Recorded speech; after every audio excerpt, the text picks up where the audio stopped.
Merasakan cinta dan damai selama meditasi. Cinta hidup dalam diri kita semua. Tidak peduli seberapa kecil kita merasakan, memberi dan menerima cinta. Meditasi memungkinkan emosi ini dihubungkan dengan atau bahkan mungkin ditemukan kembali. Selama meditasi, kita bertujuan untuk mencapai penerimaan total atas diri kita sendiri, emosi batin kita, tubuh fisik kita, dan semua hal yang mengelilingi kita.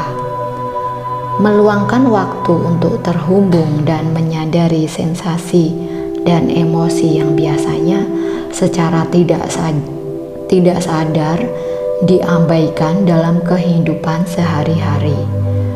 Meditasi memungkinkan kita untuk terhubung dengan diri kita sendiri dengan cara yang belum pernah kita alami sebelumnya.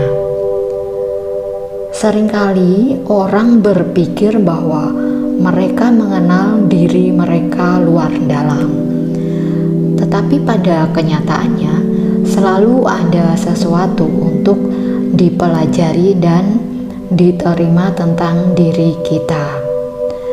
Jadi kita bisa mengenal jati diri kita sendiri.